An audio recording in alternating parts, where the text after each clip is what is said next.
warahmatullahi wabarakatuh. Saya Ervina Eka Mujahidah dari Universitas Bhayangkara Jakarta, Fakultas Ilmu Pendidikan, Prodi PGSD. Di sini saya akan mempresentasikan tentang model pembelajaran kooperatif. Model pembelajaran kooperatif. Pendekatan pembelajaran yang berfokus pada pengguna kelompok kecil siswa untuk bekerja sama dalam memaksimalkan kondisi belajar untuk mencapai tujuan belajar. Kerja sama merupakan salah satu sikap atau perilaku ilmiah. Perlu diingat pula bahwa pengetahuan tentang alam dan pengetahuan yang luar biasa ditemukan melalui kerja sama dalam suatu tim. Seperti yang dikatakan oleh Seabrook, Kerin 1994.262, the modern research effort is above all the team effort. Para peneliti juga menemukan bahwa banyak siswa dapat belajar lebih efektif melalui kerjasama atau belajar bersama. Anak-anak lebih mengerti bahasa anak daripada bahasa orang dewasa. Alasan itulah yang mendorong dirancangnya suatu model pembelajaran kooperatif. Pembelajaran kooperatif memberikan kepercayaan kepada siswa untuk bekerja secara kolaboratif dalam kelompok kecil, menyelesaikan suatu permasalahan atau mengerjakan tugas bersama. Hal ini berbeda dari pembelajaran kooperatif di mana para siswa berkompetensi untuk menjadi yang terbaik. Demikian juga pembelajaran kooperatif berbeda dari pembelajaran individual yang menuntut siswa untuk dapat bekerja sendiri. Pembelajaran model kooperatif. Pembelajaran model kooperatif adalah strategi belajar mengajar yang menekankan pada sikap atau perilaku bersama dalam bekerja membantu di antara sesama dalam struktur kerjasama yang teratur dalam kelompok. Pada pembelajaran kooperatif, keberhasilan belajar tidak hanya tergantung dari guru dan kemampuan individu secara utuh, tetapi juga dari pihak yang terlibat dalam pembelajaran itu. Dengan pembelajaran kooperatif diharapkan saling menciptakan interaksi yang asah.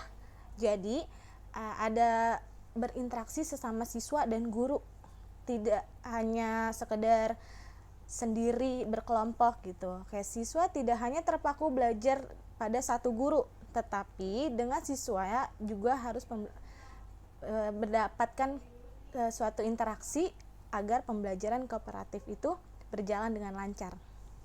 Beberapa karakteristik pembelajaran kooperatif diantaranya adalah ketergantungan di antara anggota kelompok. Bila salah satu gagal, maka yang lain akan ikut menderita. Jadi, setiap anggota harus berusaha keras agar tercapainya keberhasilan individual.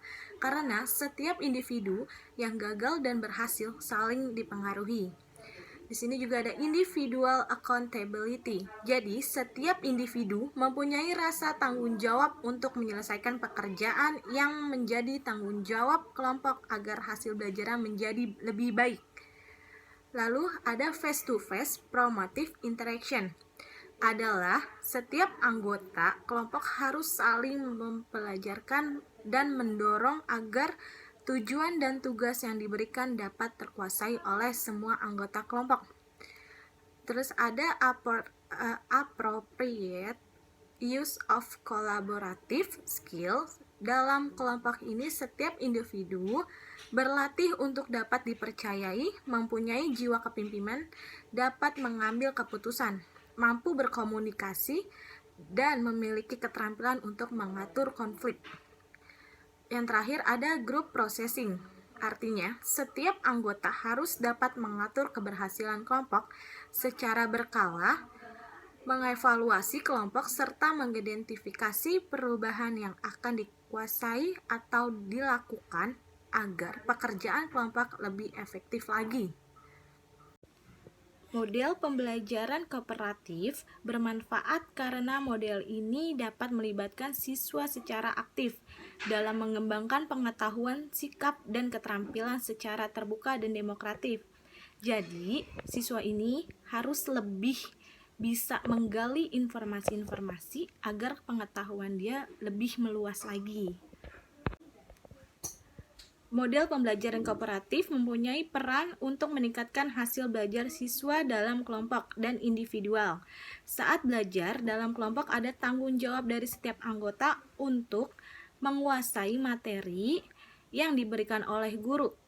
siswa dari kelompok kemampuan akademis tinggi membantu siswa dari kelompok berkemampuan akademis yang kurang memahami materi. Jadi, siswa dari kelompok rendah berani menanyakan kekurangan pengertiannya pada anggota kelompok agar tidak tertinggal. Tanggung jawab setiap anggota kelompok ini dapat meningkatkan kepercayaan diri pada setiap anggota kelompoknya. Setiap ada peningkatan penguasaan materi pembelajarannya. Jadi, untuk siswa yang kurang memahami materinya, agar menanyakan kepada siswa yang lebih mengerti materi tersebut. Dalam kelompok, diharapkan pemahaman tentang materi pembelajaran menjadi lebih mendalam. Hubungan yang positif dan suportif di antara teman juga dapat meningkat, sehingga dapat mengurangi kecemasan dan stres pada siswa dari kelompok berkemampuan akademis rendah. Dengan kata lain, model kooperatif ini dapat memberikan motivasi dan meningkatkan hasil dalam belajar. Jadi, sebelum kita mengerjakan tugasnya, kita harus lebih tahu dulu nih materi yang diberikan oleh guru. Kita harus menggali dulu isi dari materi tersebut. Dan untuk siswa yang kurang memahami, model pembelajaran kooperatif ini sangat membantu untuk siswa yang kurang memahami materi-materi, karena dalam kelompok ini kita bisa memahami bareng-bareng materi tersebut. Strategi dalam pembentukan kelompok pemula ditujukan agar para siswa dan kelompok memiliki rasa keterikatan satu terhadap lain. Strategi itu adalah 1. Bentuk kelompok yang heterogen, suku, ras, agama, sosial ekonomi, keadaan, fisik, kemampuan, belajar jenis kelamin, sifat, sikap, keterampilan, bakat, dan minat. Pengelompokan ini bertujuan agar keterampilan sosial siswa dapat berkembang secara manual ataupun secara optimal. Setiap kelompok terdiri atas 5 orang ataupun bisa juga lebih dan kurang. Lalu yang kedua, beri masalah atau kuis yang diselesaikan oleh kelompok dalam waktu 10 menit. Yang ketiga, secara acak minta seorang anggota kelompok untuk mempresentasikan solusi kelompok. Yang keempat, masalah atau kuis dapat berupa pertanyaan singkat sampai pemecahan masalah dengan berbagai kategori. Jadi, setelah mengerjakan tugas yang diberikan oleh guru, terkadang guru juga mengasih nih kuis agar tahu sampai mana anak ini mengerti dengan materinya. Sebelum pembelajaran dengan model kooperatif dimulai, guru akan membagi siswa dalam kelompok yang terdiri dari 5 orang ataupun lebih ataupun kurang. Pembagian kelompok dilakukan guru secara heterogen karena tujuannya adalah mendidik siswa agar dapat bekerja sama dengan orang yang berbeda ataupun sama siapa saja. Biasanya dari satu kelompok dipilih ada kemampuan akademisnya tinggi, sedangkan ada juga yang kemampuannya rendah. Manfaat pembagian kelompok seperti yang mungkin terjadi pada siswa yaitu guru membantu mengatasi kurang pahamnya pada siswa yang kemampuan akademisnya kurang terhadap suatu konsep. Lalu di sini ada pelaksanaan pembelajaran model kooperatif tipe STAD, yaitu ada teman dalam kelompok harus sudah mempelajari materi yang akan dipelajari. Yang B, ada semua harus belajar, tidak boleh ada yang selesai sebelum semua anggota kelompok menguasai konsep pembelajarannya. Yang C, yaitu ada semua anggota harus saling menghormati dan menghargai terhadap yang berkemampuan akademisnya rendah, sekalipun dengan berbicara secara santun. Di sini ada langkah-langkah pembelajaran model kooperatif tipe STAD.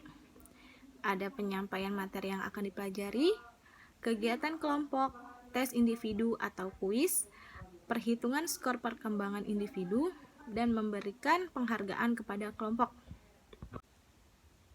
Model pembelajaran kooperatif tipe Jigsaw 1999. dikembangkan untuk menggabungkan kegiatan membaca, menulis, mendengarkan, dan berbicara. Langkah-langkah pembelajaran tipe Jigsaw adalah ada mengelompokkan siswa sebagai kelompok asal yang terdiri dari siswa yang heterogen. Yang B, dalam kelompok asal siswa diberi permasalahan untuk dibaca sehingga mendapatkan informasi dari permasalahan tersebut. Bila ada kelompok ini terdiri dari 5 siswa, maka permasalahan yang timbul ada 5 permasalahan. Yang C, setiap anggota kelompok asal memperoleh permasalahan secara heterogen. Misal, dari kelompok A, siswa yang mendapatkan permasalahan adalah siswa yang kemampuan akademisnya tinggi.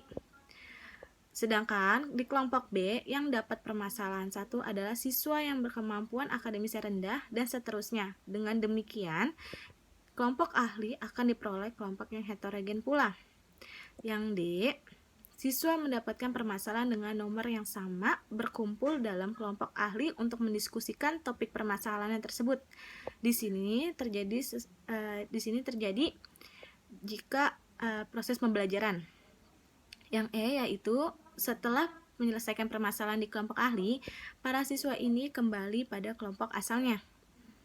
Yang F, di kelompok asal, siswa menyelesaikan masalah satu di kelompok ahli, akan saling mempelajari teman-teman di kelompok asal tentang permasalahan yang menjadi tanggung jawab masing-masing. Diharapkan semua anggota kelompok asal memperoleh pemahaman dari seluruh permasalahan yang ada. Yang G, siswa menyelesaikan kuis secara individual yang menyangkut semua topik permasalahan. Yang H, guru dan siswa melakukan kegiatan atau perhitungan skor kelompok dan menentukan penghargaan dan memberikan penghargaan untuk para kelompok. Sekian presentasi dari saya, kurang lebihnya mohon maaf. Wassalamualaikum warahmatullahi wabarakatuh.